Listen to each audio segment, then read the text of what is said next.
ya a la mesa y también nos metemos, mejor dicho, con el equipo, con el tema del lago escondido, una nueva resolución de la justicia que dice que tiene que abrirse un camino de servidumbre público, y hay una apelación de la provincia a la justicia. Una bandera inglesa flameando en pleno territorio argentino. Sabemos que Lewis es una de las fortunas más importantes de Inglaterra y todavía después de tanto tiempo el tema no se resuelve. Pero me meto con Carlitos, me meto con la Pantera, la tengo a Silvita Vilker, Sheila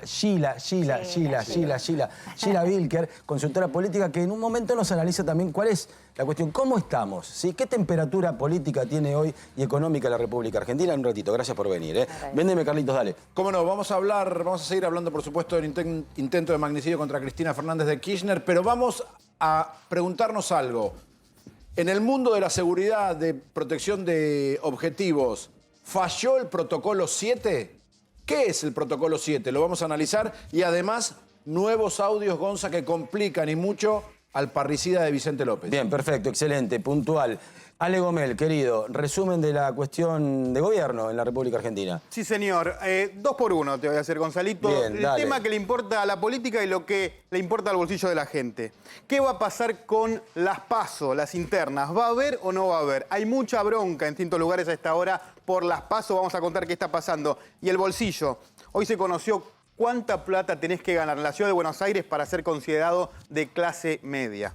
Bien. Preocupante. Preocupante, muy preocupante. Sheila, si te pido un título de cómo está hoy la República Argentina en 30 segundos, ¿qué me contás? En rojo. Total, absolutamente en rojo. En rojo. ¿El tanque está vacío? Y hay poca nafta. ¿Y básicamente. ¿Y esa nafta es difícil de conseguir? Bueno, a ver, lo que haríamos mal es en agregar más nafta al fuego, ¿no? Okay. Digamos, porque sí, está en rojo y con una escena también muy candente. Entonces, vos hoy tenés una situación muy complicada en lo político, pero también en lo económico. El día a día de la gente es bolsillo. Ayer estuvo el número de inflación, hoy está el número de clase media, de cuánto hay que ganar para ser de clase media. Difícil en relación con el promedio de los ingresos, ¿no? Con lo cual, lo que nosotros estamos viendo ahí es, bueno, excepto un pequeño porcentaje de la población argentina que gana y puede ahorrar, puede gastar, puede vivir sin grandes preocupaciones, yo diría que 9 de cada 10 argentinos están o justos o no llegan. Ya no tenemos ni el olor a nafta en el tanque, total y absolutamente vacío. En un ratito me contestás en porcentaje, ¿no? ¿De qué depende nuestra situación económica de la mano de la política y de la economía? ¿Cuánto influye la política y la economía para que nuestra calidad de vida sea mucho mejor? En un ratito nada más, ¿sí? Bueno. Me meto directamente con el llamado al diálogo. ¿Puede haber diálogo?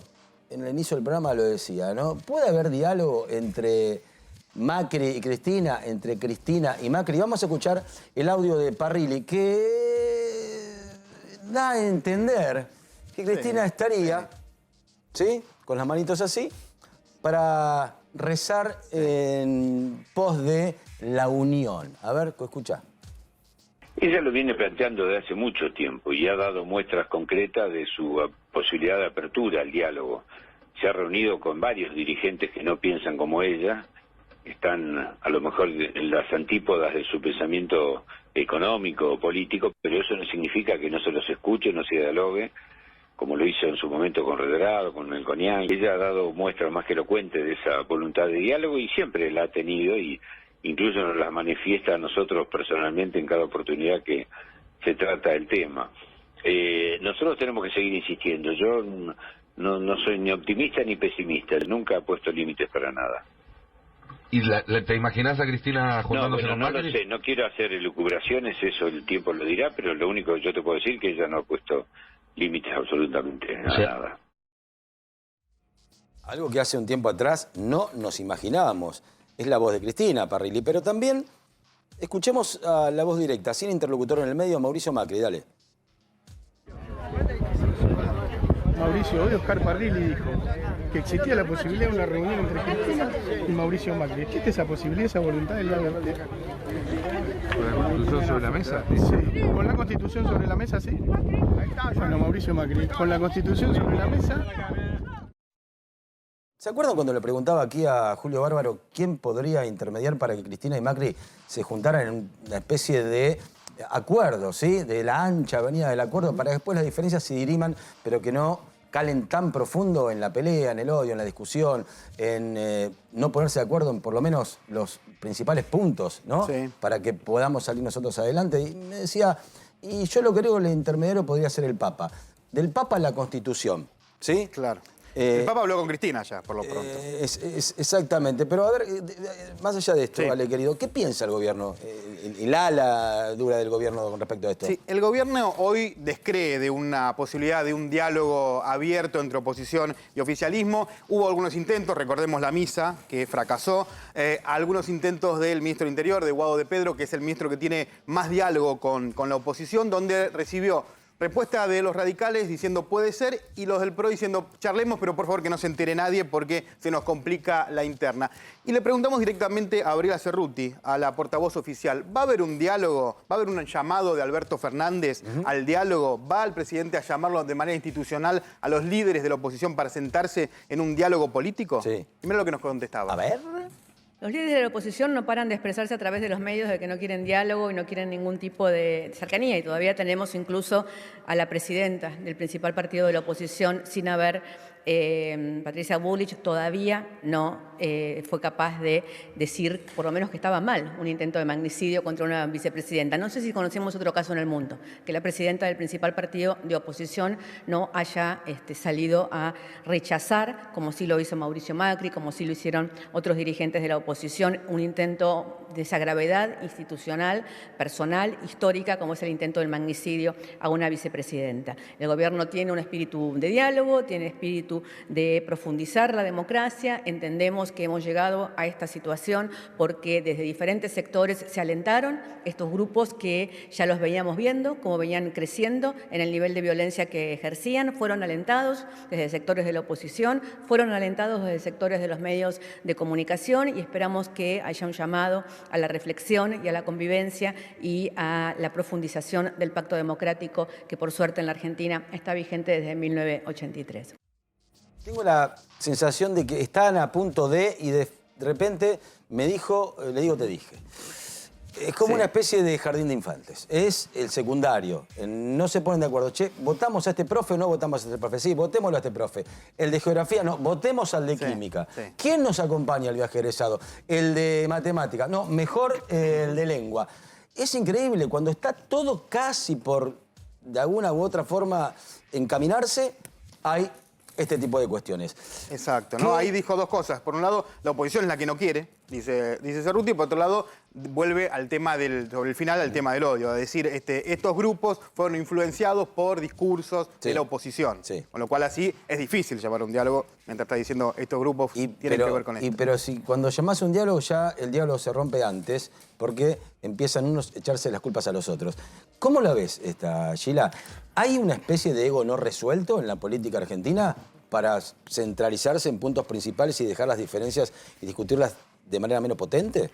Mira, primero, digo, más allá de las declaraciones de Cerruti, tengo la impresión de que ahora son todos dialoguistas. Sí. ¿No? Digamos, hay como un espíritu dialoguista, ¿no? Una especie de mandato pero está el del espíritu cielo. solo, es como un fantasma que no se corporiza nunca. No, mira, a ver, Cristina, digo, creo que fue clara y creo que incluso fue genuina en su convocatoria.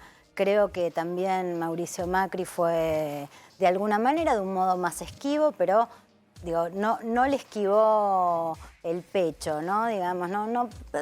De alguna manera yo te diría que los principales líderes que hoy ordenan el tablero político argentino pareciera que quieren. También es cierto que tenés segmentos que por ahí son más duros, más intensos, y eso es parte del problema de la política argentina hoy, ¿no? Digamos, demandas de los electores que muchas veces son más duros, demandas de algunos actores que pertenecen a un lado o a otro, que empujan extremos, que por ahí la responsabilidad de los líderes impide o son más cautos o entienden la escena. Yo agregaría a estos intentos de acuerdo un hecho chiquito, pequeño, pero muy importante, que fue el acuerdo el sábado después de este hecho tan grave que fue el intento de asesinato, que fue el acuerdo que hubo en el Congreso. El Senado, o sea, ¿no? en el Senado. Sí. Finalmente todos depusieron, todos estuvieron dispuestos a ceder algo y pudieron componer un texto conjunto de repudio del hecho. Lo que decís que es más fácil hoy que hablen Macri y Cristina que hablen Máximo y Bullrich, por ejemplo. Muy probablemente. Muy probablemente. Muy probablemente. Y además lo que te digo es que eso sería mucho más importante. Porque el acuerdo de las figuras de segundo orden, bueno, tampoco terminan de resolver, porque siempre está como la demanda de, bueno, ¿y esto se soluciona Sí. por arriba o no? Dame un segundito que lo tengo a Cristian Balbo, ya seguimos. ¿Cómo no? Del otro lado, en un móvil. Cristian, querido, con el abogado de Carrizo en Comodoro Pi, el último detenido de la causa. ¿Qué tal, Cristian, querido? ¿Cómo te va? ¿Cómo estás, Gonzalo? Colegas, bueno, acaba de terminar la declaración de Nicolás Gabriel Carrizo, el líder de la banda de los Copitos, el hombre que vendía este algodón de azúcar en las inmediaciones de la casa de la vicepresidenta de la Nación, aunque en su declaración de hoy dijo que él jamás estuvo en ese lugar. Inclusive esa imagen que dimos en Río Revuelto en varias oportunidades, donde se ve un hombre, Gonzalito, con barbijo Sí. y con gorro el 28 de agosto, 3 días Sí. antes del ataque a la vicepresidenta. Bueno, él dijo que no era él. Que no era él. Que no era él. Yo no soy yo. Inclusive dijo que básicamente tuvo una vinculación comercial con Fernando Sabac Montiel y con Brenda Uliarte, los dos coautores en estos momentos procesados por el Sí. delito de homicidio grado de tentativa calificado, agravado por el uso de arma de fuego. Pero dice que la relación era comercial, que no había ningún tipo de vinculación en lo que tenga que ver con la planificación del ataque. Pero acá estamos con el abogado, que es importante tener su declaración para desmenuzar con él básicamente todo lo que dijo frente a la jueza Capuchetti. Métete, dale, ante métete. el fiscal. Métete y directo, dale. Lo que estuvieron presentando. Así que me quiero sumergir un poco. A ver, el líder de la banda de los Copitos, así lo han calificado a Gabriel Carrizo. ¿Él estuvo en alguna oportunidad en las inmediaciones de la casa de la vicepresidenta? No, jamás. Hoy tuvo la oportunidad de aclararlo ante distintas preguntas que iban en ese sentido y dio cuenta de que ni siquiera conoce a dónde está ubicada, desde ya que negó por completo la identidad con esa foto en donde alguien parece sindicar que estaba ahí y básicamente no ha estado en la cercanía de ese lugar probablemente nunca en su vida o por lo menos no de lo que él recuerda. A ver, bueno, les paso acá con el doctor Marano para que ustedes puedan también preguntar desde el piso, sumergirnos en el expediente que ya tiene 20 cuerpos y que hay secreto de sumario, todavía hay que decirlo esto. Sí, Correcto. para que la gente entienda... Buenas noches. ¿Qué tal, doctor? ¿Cómo le va? Para que la gente entienda del otro lado. ¿Cómo está? Muy bien. Se empiezan a escapar cuestiones. ¿Por qué hoy está detenido? ¿Qué se le imputa? ¿Por qué su cliente está sin la libertad? Bueno, la imputación en este momento es la misma que la que se ha conocido para los otros sujetos que están privados de su libertad y que han trascendido por basándose en medios qué, doctor? públicos. ¿Basándose en qué? Sí. Bueno, la causa, como decía tu compañero, tiene casi 20 cuerpos. Hay copiosa prueba que tiene que ver con un despliegue informático importante en entrecruzamientos de teléfonos, mensajes y básicamente también testimonios. Los testimonios han sido importantes para formar la prueba de cargo con la que se realizó las acusaciones en este momento hacia 4 personas. Carlitos, querido, ¿hay información de lo que se ha encontrado en el teléfono que él mismo entregó? Sí, por ejemplo, que el mismo día que atacaron a Cristina Fernández de Kirchner, él escribió algo así como: cuídate, Alberto, el próximo sos vos. ¿Qué tiene para decir al respecto, doctor? No, nada. En primer lugar, porque no ha integrado básicamente esa expresión, la acusación. No está en este momento siendo objeto de prueba y por otro lado de la prueba en sí tampoco puedo referirme con enorme libertad porque prima el secreto de sumario como marcaba tu compañero antes. ¿Su defendido es inocente? ¿Qué es lo que dice? Él ha manifestado su inocencia, su absoluta ajenidad a los hechos que están siendo investigados. Ha explicado que esto se ha tratado seguramente del concurso de 2 personas que evidentemente han tenido un designio criminal, por lo que puede deducirse de lo que conocemos, pero que él no participó de ningún modo en esto. No solamente proclamó su inocencia, lloró su inocencia y explicó su inocencia. Ahora, pero le vuelvo a preguntar, doctor, sé que por ahí el secreto del sumario a usted no lo deja expresar absolutamente todo, pero ¿La justicia debe tener alguna prueba fehaciente, contundente, importante para que el jefe de la banda de los Copitos hoy esté detenido?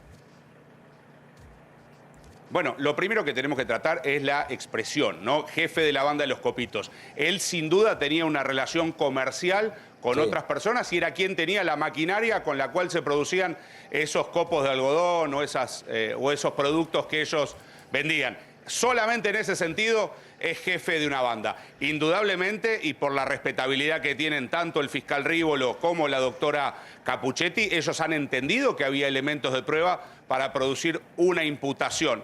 La imputación hasta ahora ha sido realizada en los términos del artículo 294 del Código Procesal. O sea, existe un estado de sospecha sobre que una persona pudo haber cometido un delito. Esta persona fue traída hoy a los tribunales y explicó por qué la prueba que le exhibieron no era constitutiva de la expresión acabada de la comisión de ese delito. Hoy se ha defendido y en este momento yo entiendo que ya esos elementos de prueba que existían fueron desarticulados por sus explicaciones. Esta es mi opinión como defensor. Yo debo estar a la opinión de la jueza de la causa, que tiene 10 días para decirnos si coincide o si tiene un designio adverso al que estoy sosteniendo. Claro, digámosle, contémosle a la gente del otro lado que el defendido del doctor entregó su celular a la justicia y cuando fue a retirar el celular a la mismísima justicia lo detuvieron. No es que ni siquiera tuvieron que ir a buscarlo. Directamente fue detenido cuando fue a buscar el celular. Carlito, ¿querés sumar algo? Dale. Doctor, quería preguntarle... Eso es muy importante. Quería hacerle una pregunta. Usted me va a decir que es secreto de sumario, que está en la causa, pero Carrizo no se lamentó de que el atentado falló y no dio indicaciones de cómo debería haber sido el atentado para tener un final obviamente satisfactorio para los delincuentes.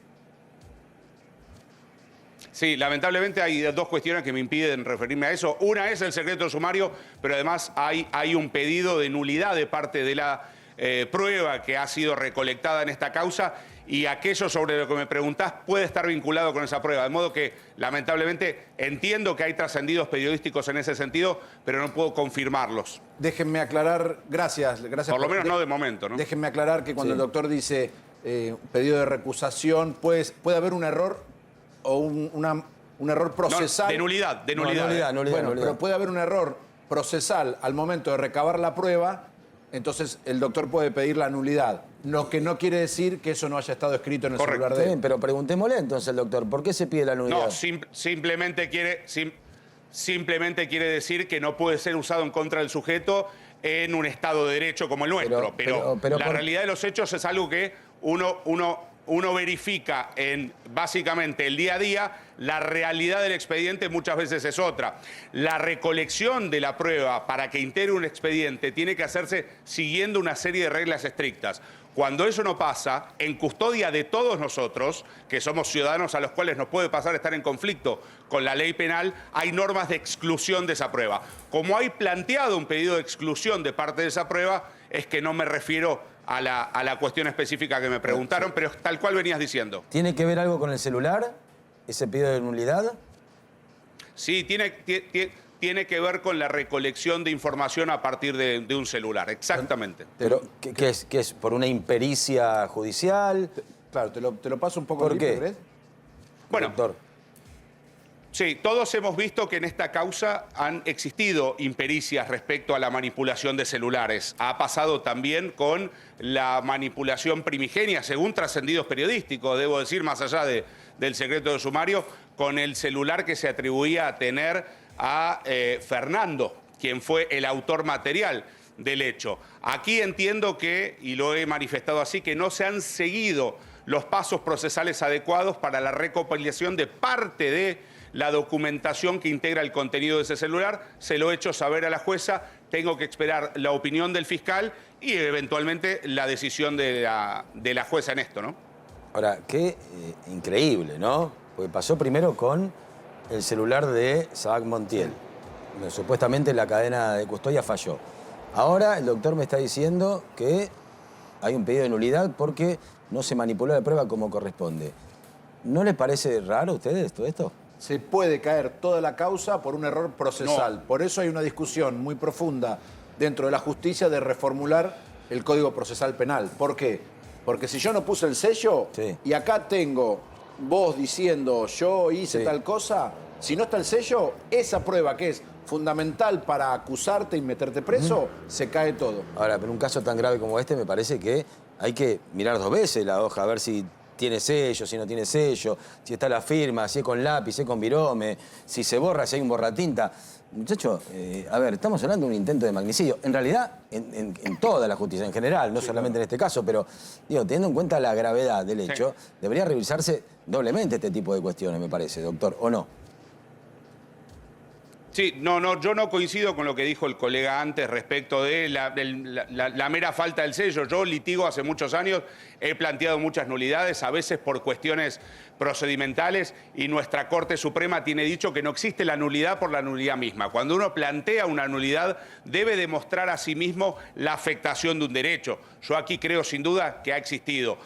De todos modos, nuevamente, es la opinión que ha volcado la defensa en una petición conducente y debemos esperar a la opinión de la jueza y eventualmente de la Cámara. Gonzalo, si me permitís, porque Sí. yo quiero meterme de nuevo con el tema de los copitos, ¿no? Porque hoy le preguntaba, es decir, en las imágenes se ven que están vendiendo los copitos, están con los palos con los copitos ahí. Sí. Y estos copitos los producían en barracas en la avenida Montes de Oca, y ahí estaba su defendido Carrizo, es decir, del lugar donde los producían, llegaban hasta la puerta de la casa de Cristina Fernández de Kirchner. Eso no genera cierta cuota de sospecha porque se habló de cierta inteligencia que se hacía a partir de que iban a venderlos ahí. No, en lo más mínimo, porque Carrizo nunca estuvo presente en ese lugar. Es decir, a ese lugar llegaban copitos, paquetes de cigarrillo, agua, digamos, llegaban todo tipo de Pero productos. Carrizo producía los copitos en barracas. Correcto. Y de ahí iban a la casa de Cristina. No, Carrizo jamás fue a Recoleta, él lo expresó hoy de una manera Carrizo no, absolutamente pero los copitos contundente. sí, no, Las Carrizo no, pero personas los que copitos estaban en Recoleta, bueno, pero Carrizo no es el dueño de los designios de estas personas. Las personas salían a vender por donde consideraran, y en este caso particular parece o pareciera que lo que hacían en Recoleta era algo más que vender esos copitos, sino que da la impresión que estaban preparando su designio criminal. Yo coincido con eso. Con lo que no puedo coincidir es que aunque Carrizo haya estado ahí o haya tenido algo que ver o los haya mandado, porque lo ha negado contundentemente y no hay ninguna prueba que acompañe la idea de que él estuvo presente, ni en la fecha ni en las semanas anteriores. Doctor, le mando un abrazo grande, muy atento. Gracias, Cristian, abrazo enorme. Igualmente, un placer. Perfecto, hasta luego. Chao, hasta luego. Sheila, vamos a ver una foto y la analizamos si te parece bien. Dale. ¿Sí? La foto que hacías mención vos justamente en el Senado, donde vemos juntos al oficialismo y a la oposición después del atentado. Esta foto es solamente una foto, se puede replicar, fue por la situación. ¿Tiene futuro o no? Bueno, mira, hace mucho tiempo, se viene hablando de diálogo, ¿no? Por ejemplo, Massa insiste bastante desde hace mucho tiempo con ponerse de acuerdo sobre 4, 5, 6 puntos de política básica, donde no importa quién gobierne, se mantengan, ¿no? Digamos, porque también es cierto que Argentina con cada nuevo cambio de gobierno vuelve a refundar, ¿no? Digamos, de hecho lo ves en los discursos de asunción Y presidencial. a refundir también, ¿eh? También, refundar y refundir, Sí. es cierto. Pero sobre todo refundar, ese ánimo, viste, de volver a empezar. Y un país no puede volver a empezar cada 4, 8 o 12 años. O cada 2, ¿no? Digamos, a veces también, o ¿no? Porque bueno, las legislativas, no sé si te acordás, cuando terminaron... sobre todo la presidencial, sobre todo Sí, pero lo que cambia... acordate, te quiero preguntar esto. En las legislativas se llamó a una comunión, sobre todo en el Consejo Económico Social, que nunca se llevó adelante en el ponerse todos de acuerdo justamente por el tema de inflación. Yo digo siempre lo mismo. Hay cosas que podrían hacer que nosotros nos planteemos de otra manera, socialmente, políticamente, económicamente, algo que pueda llegar a un acuerdo. Y siempre estamos en el punto caliente, pero cuando se enfría, eso que estamos pensando, eso que piensan los políticos, nunca se lleva adelante. Bueno, mira, ¿Por qué funciona de esa yo te voy a manera? decir algo. El hecho que pasó el jueves de hace 10 días más o menos, ¿no? 15, sí. 15 días, 2 justo ayer. semanas. Hicieron 15. Viste, ahí están alterados los tiempos, ¿no? Digamos, la aceleración política te genera como un desorden temporal. Yo creo que excluye el cálculo electoral. ¿no? Digamos, Argentina hace mucho tiempo que viene en una dinámica de cualquier gesto, cualquier paso que da la política está atravesado por el cálculo, la especulación electoral. A veces hay sucesos que tienen que ponerlos a un costado. Por eso creo que en este contexto es distinto, creo que el llamado al diálogo muestra, te diría, un rapto de lucidez de la política argentina. También es cierto que en este contexto la antipolítica en términos de sensibilidad ciudadana crece, ¿no? Digamos, de alguna manera que la antipolítica crezca significa que afecta por igual o en distinta medida, pero que afecta, termina impactando sobre los dos grandes espacios que hasta ahora han dirimido la política argentina. Entonces, me da la impresión de que en algunos momentos hay que calzarse un traje distinto. Sí. Y es probable que haya llegado la conciencia y la hora. Es por de ese consecuencia... momento. No lo sé. O sea, ojalá que así sea. ¿No? Sí, ojalá. ¿Es por consecuencia de falta de interpretación política o de interpelación política? Mira, yo creo que la escena de desgaste político, digamos, el crecimiento de todos esos indicadores antipolíticos, ¿no? Déjame contarte un poquito, son indicadores que sugieren que 7 de cada 10 argentinos piensan que todos los políticos son iguales, que no piensan en gente como yo, digamos, ¿no? Todas estas ideas que de alguna manera son indicadores de antipolítica, tienen mucho que ver con la dinámica económica, ¿no? Digamos, en realidad es el malestar económico y la imposibilidad de crecimiento desde hace muchos años, ¿no? Digamos, el incremento de la dificultad, lo que de alguna manera rompe el vínculo o pone en crisis el vínculo con la política. Vos pensás que hay un segmento muy importante de electores más blandos, que pueden haber elegido una elección, un color y otra elección, sí, la otra, ¿no? Digamos, estoy excluyendo de acá los segmentos más duros, más ideologizados. Son los que definen las elecciones, los que van exactamente, variando, ¿no? Digamos, que vienen de desencanto tras desencanto, ¿no? O sea, la figura del desencanto sobre la política, sobre la escena económica, es un fenómeno que está en proceso de intensificación. O sea, no es un fenómeno liviano. Uy, hay desencantados. O sea, el desencanto tiene una raíz de carácter centralmente económica, ¿no? Digamos, porque cuando hay bienestar, por ahí algunas críticas, digo, nadie espera que los políticos sean idolatrados, amados, simplemente respetados. Eso no está pasando. Claro. Es un desencanto estructural mucho más grave del que vemos en otro tipo de países, como por ejemplo Europa, Estados Unidos y demás. Estructuralmente estamos mucho más complicados. No sé, a ver, es un fenómeno que también está pasando en muchas partes del mundo. En general, te diría en las democracias occidentales. O sea, se achica la participación política. Esto significa la dinámica electoral tiene, no de una manera todavía escandalosa, pero tiene cada vez menos participación, menos legitimidad, en definitiva, ¿no? Entonces, tenés fenómenos de agrietamiento, de tensiones extremas, ¿no? Nosotros lo llamamos dinámica de grieta, pero en realidad es dinámica polarizante, la emergencia de outsiders, es decir, la emergencia de antipolítica, menos confianza en el sistema democrático. Digamos, todo eso lo ves, y en el caso de los relevamientos sobre confianza en el sistema democrático, bueno, esa confianza baja a medida que baja la edad de las personas. Es decir, hay más confianza en las personas que tienen más edad. Cuanto más edad, digo, también porque las personas más grandes saben lo que ha costado la conquista democrática, digamos, ¿no? El sufrimiento de la conquista democrática. Absolutamente. Ale, querido. Ahora, mientras estamos hablando de esta necesidad de diálogo político, de una realidad que exige bajar un cambio, de lo que está pasando con la situación económica, que es difícil, parte de la política está en esto que vamos a ver ahora, en la discusión sobre si tiene que haber o no tiene que haber paso. Comenzaron los gobernadores del justicialismo a impulsar esto, varias provincias incluso ya la sacaron las PASO en sus provincias, y ahora, en el día de hoy, de lo que está hablando parte de la política es lo que estamos viendo en este momento. Alejandra Vigo, diputada nacional, que responde a Schiaretti, al gobernador de Córdoba, dio este tuit que dice: desde nuestro espacio político nunca estuvimos a favor de las PASO y al respecto siempre mantuvimos la misma posición. Dice Alejandra Vigo, desde que fueron creadas nos expresamos en contra por considerar que las PASO son un gastadero de plata y obliga a la gente a votar en una elección interna de un partido político al que no pertenece. Por eso nunca las impulsamos en Córdoba y no somos nosotros los que ahora cambiamos de posición. Son otros los que por conveniencia ahora las están reclamando. Son los mismos que en el 2017 decían que había que eliminarlas. Así de claro, dice Alejandra Vigo. ¿Y esto qué pasó, Gonzalito? Hizo una explosión dentro del Congreso porque si los diputados que responden a Schiaretti, los cordobeses, se alinean con el resto de los gobernadores, pueden tener el número para eliminar las PASO. Entonces se está discutiendo esto ahora, si las PASO sí o las PASO no. Bueno, hoy también tenés el tema de los gobernadores radicales que acompañaron el consenso fiscal, ¿no? Digamos. Sí, Entonces, intensificando también la grieta dentro del mundo de Juntos por el Cambio, ¿no? Claro, esta pequeña batallita que hay entre más mundo allá pro de y mundo esto, radical. llevémoslo un poquito a la alfombra. Dale. ¿Sí? ¿Por qué a algunos les convendrían las PASOs y a otros no? ¿Cuál es el kit de la cuestión acá en esto que acaba de leer Ale Gomel? Tener o no tener pasos es cómo vas a dirimir un liderazgo, en definitiva. Entonces, hay espacios políticos que lo pueden dirimir de un modo mejor que otro.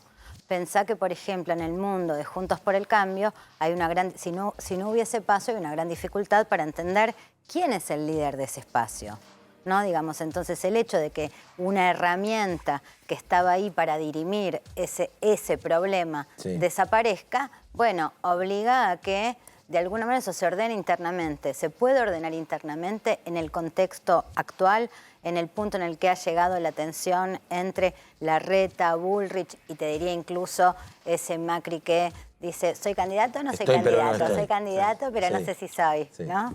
El coqueteo del estoy o no estoy, mientras el país, con una dinámica tan agresiva, nunca tiene un futuro a corto plazo, nunca se sabe. Vos manejás encuestas. Nunca tiene un futuro a corto plazo. Claro. Mirá tu furcio, nunca tiene un futuro a corto plazo. O sea, ya no hay ni a corto plazo futuro, porque el futuro justamente es algo que se ha postergado. Es que justamente, pero no es un furcio, lo estoy diciendo a propósito. Futuro a corto plazo, o sea, no. De acá al año que viene. De acá, no, ni siquiera el año que viene. No, en 2 meses, un mes, es cortísimo el plazo. No sabemos de cuánto va a ser la inflación real, cuánto va a estar el dólar, qué es lo que va a pasar con los alquileres, qué va a pasar con los sueldos. Estamos hablando, después nos vamos a meter directamente, ¿no? Que una familia para no ser pobre hoy necesita alrededor de 160.000 pesos. Exactamente. ¿Cuánto necesitaba hace un año atrás? La mitad, 84.000, hoy está rayando los 150.000 pesos por mes para arañar la clase media. Bueno, fíjate que siempre le pedimos a Dios, por favor, déjame llegar a fin de mes, ¿sí? Sí, claro. Por Dios. Bueno, como estamos pidiendo por Dios, vamos a conectarnos con el padre Lorenzo Toto. ¿Qué tal, padre querido? Lorenzo de Bedia Toto. ¿Cómo le va, padre? Hola, ¿qué tal? ¿Cómo está? Muy bien, bueno, comunicación telefónica. Se reunió con Cristina usted, padre. ¿Qué sensación le quedó después de esa reunión? Ayer fue una reunión bastante cordial, que ella convocó a curas villeros, a curas de Opción por los Pobres, a religiosas que trabajan en los barrios, y fue un encuentro emotivo porque ella se mostró muy a gusto estando con nosotros. Ella quiso reunirse con nosotros en su primera aparición pública después del atentado, y bueno, estaba muy conmocionada, por supuesto, pero eso no le quitó tener calidez y bueno, cordialidad en el trato con nosotros, y también la lucidez para expresar todo lo que dijo. Según lo que usted habló con la vicepresidenta, ¿usted cree viable, posible, en un futuro no lejano, un acercamiento con Mauricio Macri? ¿Un diálogo? Sería deseable, seguro, por mi parte. Ella, entre las distintas cosas que habló, dijo lo importante que es el diálogo, y los desafíos que hay en el país son tan grandes que deberían, no se pueden encarar si no se dialoga, y dialogar incluso con el que piensa diferente, principalmente dialogar con el que piensa distinto. No tiene gracia, dijo ella, dialogar con el que piensa igual a uno. Entonces, yo creo que, bueno, le tomamos la palabra de que estaría disponible al diálogo, y ojalá que se pueda dar.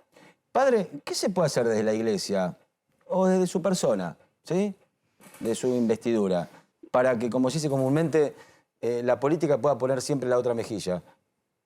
Mira, nosotros siempre, los curas de las villas, hablamos de lo importante que es nosotros tener un rol inteligente con el Estado y dialogar también desde nuestra misión con los distintos estamentos del Estado, y a veces nos toca un gobierno de un signo político, uno de otro, pero se nos impone conectarnos porque, bueno, estamos en lugares vulnerables y es importante interactuar con el Estado, y me parece que en la misma línea tienen que pensar los políticos, todos los que están en la cosa pública, sí o sí tienen que dialogar con el que toca, y muchas veces es alguien que piensa diferente. ¿La vio comprometida, consternada, Cristina, con la situación de la pobreza en la República Argentina después del diálogo que tuvieron con ustedes?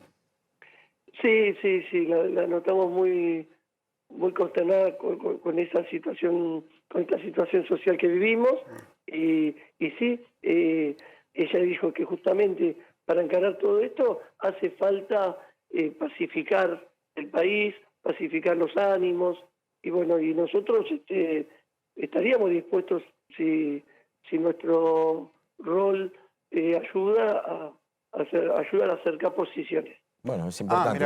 Importante lo que está diciendo el padre, ¿sí? Sí, justamente les pidió algo en ese sentido, le hizo algún pedido a ustedes, que son además los que están en el día a día, con los que realmente la están pasando mal ahora, ¿no? No lo pidió expresamente, ¿sí? El clima que se generó en el encuentro es que qué bueno que es sentarse a dialogar. Incluso ella puso ejemplo que si yo dialogué tuve una reunión con Melconian que hizo mucho ruido, no fue porque yo piense igual que él, dijo, sino porque estoy convencida que estamos en una etapa en la cual hay que dialogar. Pues no tengo una Cristina más reflexiva y más dialoguista, que no solo por el atentado, sino ya hace tiempo se la ve con esa disponibilidad, pero bueno, hace falta dar más pasos para que... La notó distinto, notó un cambio en Cristina en el último tiempo. Yo personalmente sí, digamos, tampoco la conocía mucho, pero creo que sí. Y el atentado o la experiencia de hace 15 días, un clic especial siento que le hizo. ¿Se imagina, padre, una misa privada entre un cura, Monaguillo, si querés, Macri y Cristina? Una horita de misa. ¿Podría llegar a...? O el padre Toto, ya que lo tenemos acá. ¿No sería algo posible, viable, un ablandar el corazón de un lado y del otro, una misa? Y eso tiene que haber disposición de todos. Bueno, más allá de todo lo que se pueda decir, la misa de Luján tenía un propósito de fraternidad y de acercar posiciones. No digo que no va a haber otra oportunidad en la cual ojalá que más allá de una misa, un encuentro, una reunión, lo que sea, pero lo importante son que las personas que corresponde tengan esa disposición, ¿no? Pero vos te imaginás, me parece por lo menos creativo, no sé, digo, un cura, un padre, ¿sí? En una reunión privada, una misa, una reunión, como dice usted, padre, entre Macri y Cristina, los dos referentes, tanto de un lado como del otro. Después sí se podría hacer masiva. Una especie de mediador. ¿La ve esa posibilidad? ¿Convocada justamente por un padre, por usted o por la iglesia? La iglesia, después del 2001, impulsó lo que se llamó el diálogo argentino y realmente dio buenos frutos. Hubo encuentros entre gente de distintos partidos, de distintas posiciones políticas. Sí. Yo creo que tranquilamente se puede dar, pero me parece que acá el paso, más allá de la disposición de la iglesia, no tienen que darlo. Hay que mandar una cartita, ¿sí? Como una estampita, ¿te acordás de la comunión? Te invito a mi comunión. Por ahí funciona, qué sé yo. Son dos nada más, son dos escritas a mano. por el padre. Padre Toto, le mandamos un abrazo enorme. Muchas gracias, que Dios los bendiga mucho. Que Dios lo bendiga.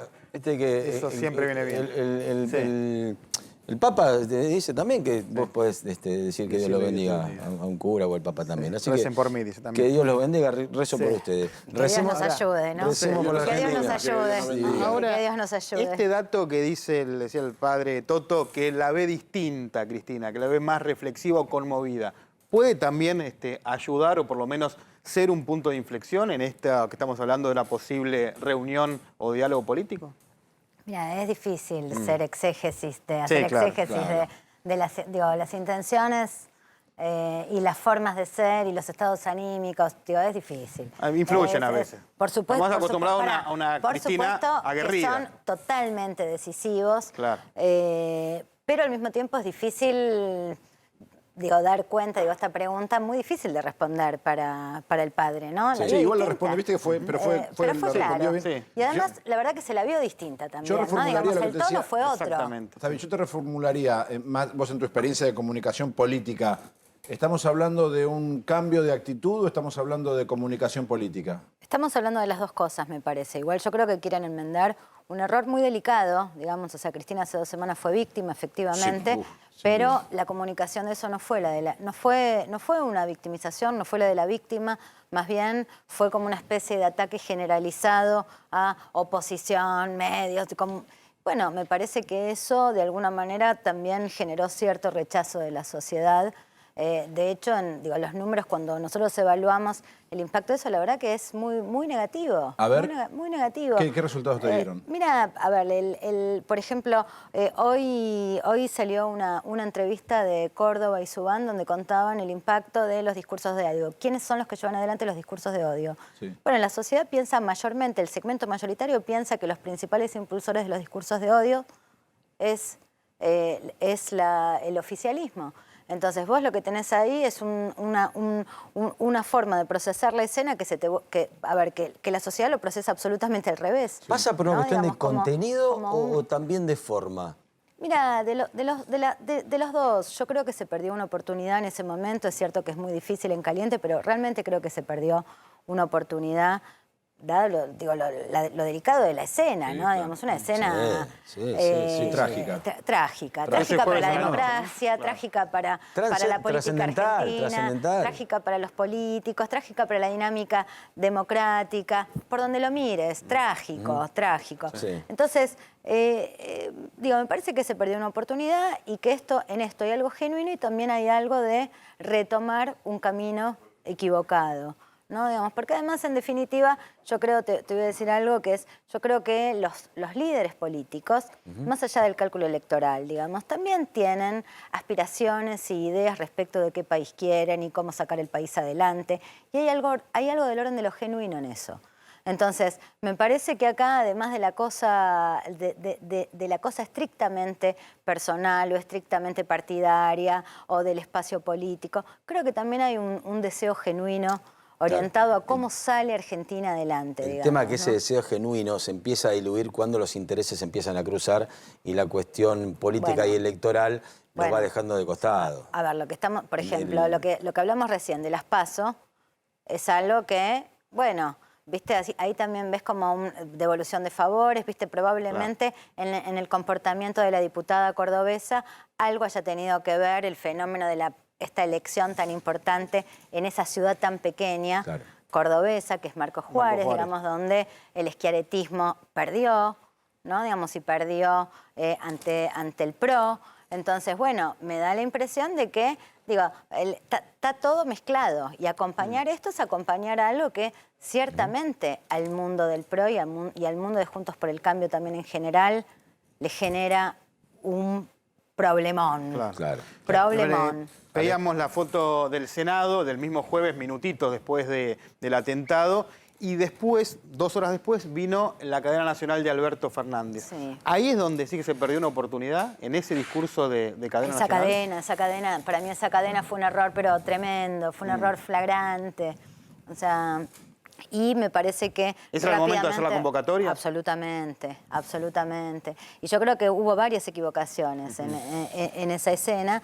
Después hubo un comportamiento errático del oficialismo, hubo un pedido por parte de Guado, que intentó convocar al diálogo, la misa en Luján una semana después. Digo, todo medio errático, que sí, que no, que volvieron los discursos de odio. Bueno, hasta que de alguna manera yo creo que la aparición de Cristina con una postura clara, dialógica, pero clara, ella fue contundente. Ordena siempre, ¿no? Y me parece que ordena. Claro. Me parece que ordena. Y entonces hace que, bueno, que ciertas palabras tengan más relevancia. Sheila, mira, en el graph dice, hay chances de diálogo entre oficialismo y oposición, y lo que vemos constantemente, los invitados que vienen acá del oficialismo y de la oposición, siempre la división es palomas y halcones. La paloma es la tibia, el halcón es el que de verdad va fuerte. ¿Por qué? Porque, lo sabes mejor que nadie, mide, entonces le siguen hablando a su público cada vez más fuerte, cada vez más viscerales, atacando al contrario.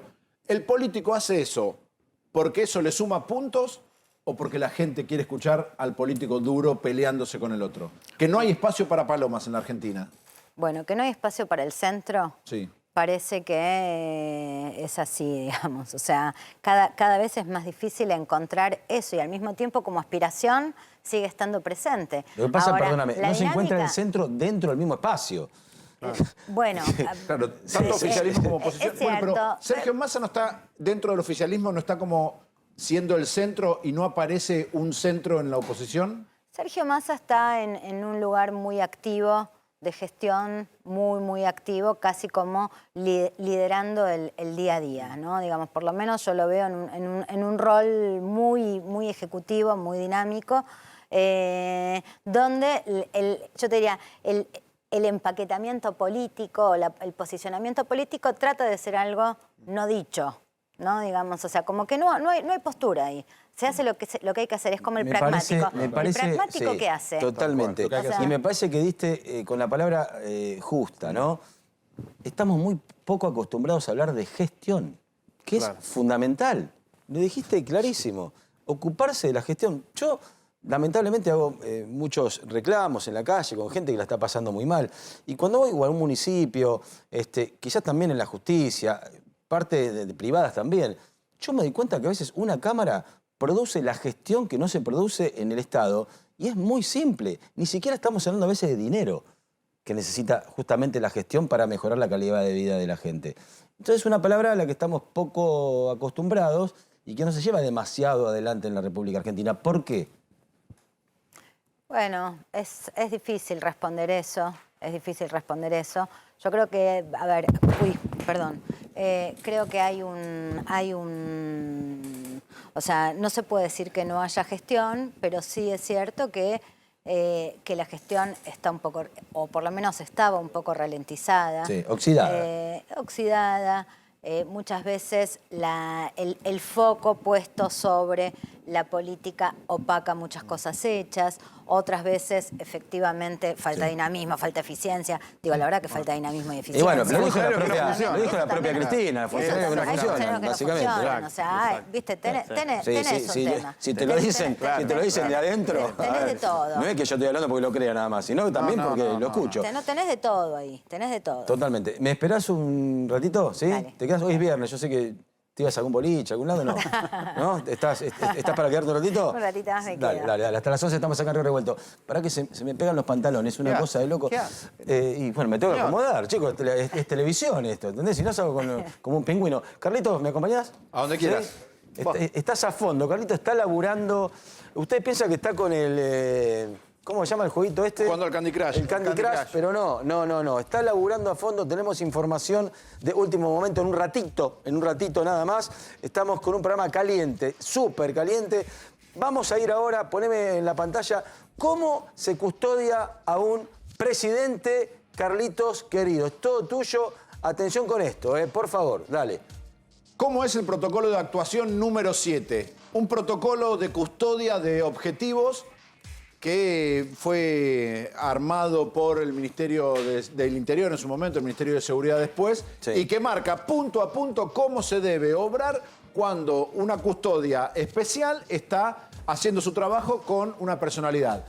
Vamos con el punto, son 7 puntos, por eso es el protocolo número 7. Vamos con el primero, que es: los custodios deben permanecer junto al custodiado para darle cobertura inmediata. Bueno, esto es como decir, el alfajor de dulce de leche tiene que tener dulce de leche. Claro, exactamente. Ya está, sí. Bueno, entendemos todo lo que tiene que hacer, Dale, estar sí. cerca. Punto 2. Punto número 2. Los custodios, vamos con la plaquita 2. Los custodios deben colocarse delante y detrás del custodiado y permanecer atentos al público. Y acá comienza el primer paso. Sí. Si el custodiado quiere acercarse a saludar a la gente, los 2 jefes de seguridad se paran detrás del objetivo y uno de los agentes se para delante del objetivo. Okay. Ustedes, mientras yo les cuento esto, vayan pensando en cómo fue el operativo en el caso de Cristina Fernández de Kirchner en la puerta de su casa, ¿sí? Paso número 3. Vamos con la 3. Los custodios deben formar un círculo defensivo. Esto es la plaquita siguiente, la placa número 3. Sí, ahí Los estamos. custodios deben formar un círculo defensivo y compacto alrededor del custodiado. Esto ya es ante una situación de emergencia. Si ven que alguien se acerca de más, que intenta tocar a la persona custodiada, círculo, brazo con brazo, y hay un líder que dice hacia dónde tienen que ir para alejarse de la situación de emergencia. Hasta ahora no me estás hablando de cantidad de custodios ante un custodiado. ¿Qué son? 4, 5, 10. Eso depende, me imagino, de la cantidad de gente que... Depende del haya operativo, involucrada, ¿no? depende de la cantidad de gente que haya en lo que vaya a suceder. Pero, y también depende la persona, porque por ejemplo, vos tenés la custodia de un embajador, es una cosa, la custodia de un vicepresidente es otra. Sí. Tenés más gente. Yo me acuerdo cuando venía Chávez a la República Argentina, la cantidad de custodios era impresionante. Sí. No llegabas nunca, nunca. Dale, vamos con la placa número 4. Pues en el paso 4 del protocolo 7 de acción para custodiar un objetivo. Y acá empiecen a recordar cómo fue lo que sucedió el día en la puerta de la casa de Cristina, 1 de septiembre. Sí. Ante un ataque, el jefe de la custodia debe tomar del cinturón al custodiado y hacer lo que se agache. Y los demás taparlo con su cuerpo y meterlo o dentro de un vehículo o adentro. Sí.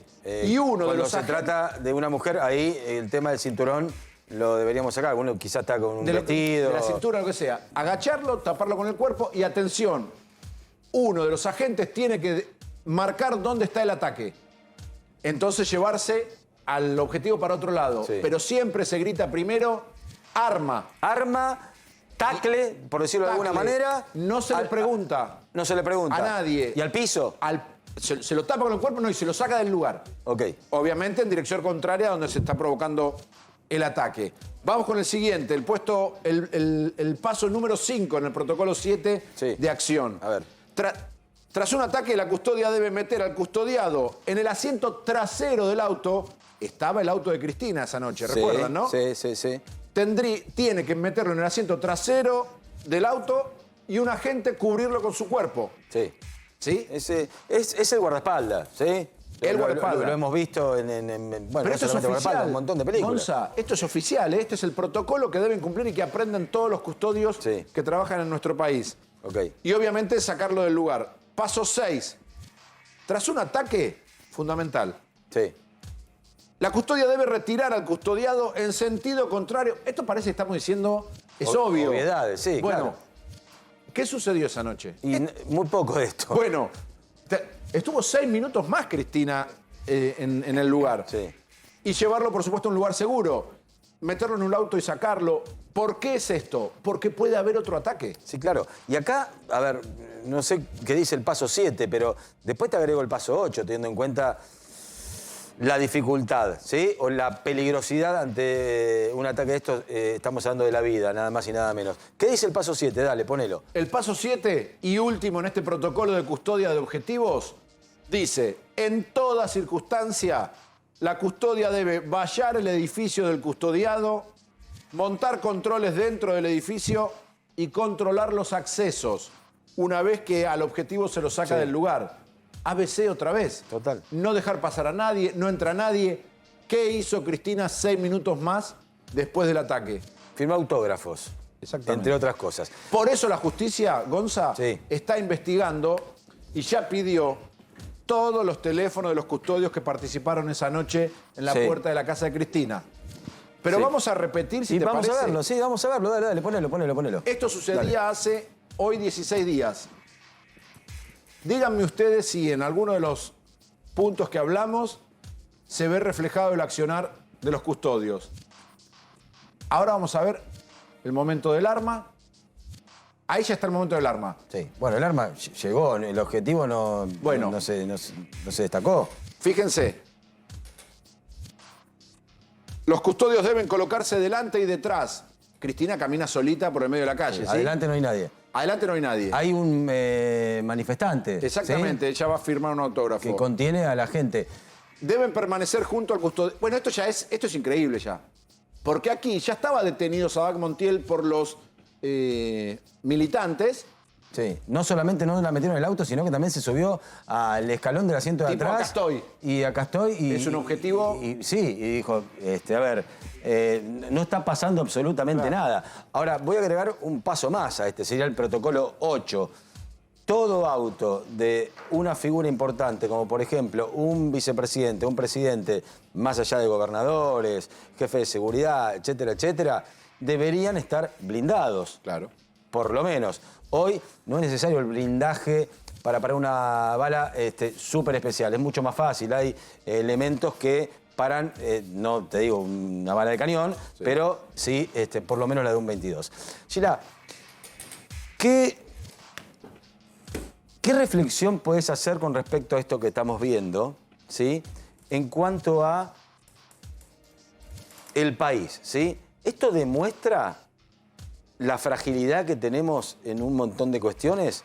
¿Esto es el ejemplo de cómo se mueve en general o fue un caso aislado en donde no deberíamos plantearnos justamente esta comparación? Me vienen tres cosas a la cabeza.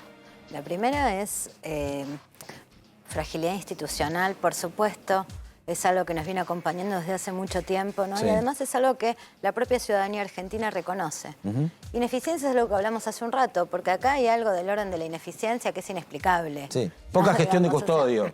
¿Sí? Y sí, ineficiencia, digamos. O sea, ¿no? Yo te escuché decir los pasos y por momentos se me vino a la cabeza pasos de comedia, porque digo que probablemente también algo de esto, conjuntamente con el desacierto del discurso posterior, haya empujado esa dificultad para la credibilidad que tuvo el atentado también. Es posible, digamos, no lo sé, pero es posible que sí. Totalmente. Y el tercer elemento tiene que ver con, bueno, digamos, ¿qué pasa hoy con el fenómeno de la violencia? ¿No? Digamos, que es una pregunta que hay que hacerse. Yo creo que es un error, una lectura bastante común que está circulando, que es la idea de los copitos como un emergente de época, ¿no? Digamos, o como un emergente social, porque de alguna manera es naturalizar estas bandas que son un emergente, pero también son una locura, y es extenderle a una cantidad importante de jóvenes que no están en la violencia y sin embargo tienen ideas antipolíticas, están en una dinámica discursiva también muy fuerte, pero no por eso van a estar dispuestos a empuñar un arma. Entonces acá se mezcla todo y creo que hay que ser muy claros con las lecturas. Hay algo del orden de una emergencia, de un emergente social, es decir, un nuevo tipo social, ¿no? Digamos que de alguna manera la banda, Sabac, exponen, pero también hay algo del orden de lo rayano en la locura, de lo desviado, de lo... lo que no podemos naturalizar y además no tendríamos por qué naturalizar, porque no sucede. Totalmente. Esto nos lleva, insisto, a interpelarnos como sociedad. Absolutamente. Porque existe, está alrededor nuestro. Podemos hablar también del parricidio. Nosotros no nos imaginamos nunca, jamás, en nuestra cabeza que un hijo pueda matar a sus padres, pero lo hizo. Entonces, también hay que darse cuenta de que lamentablemente en nuestra sociedad existe ese tipo de personas. Hablamos de un parricida, después hablamos de un grupo que intentó matar a la vicepresidenta de la Nación. Todas las prácticas que están prohibidas son básicamente prácticas que podemos hacer, por eso están prohibidas. Exactamente, por eso vivimos dentro de normas. El problema es por qué en un momento determinado la sociedad transgrede. Eso nos lleva a interpelarnos. Gracias por un placer. venir, muy atento. Muchas gracias. Gracias.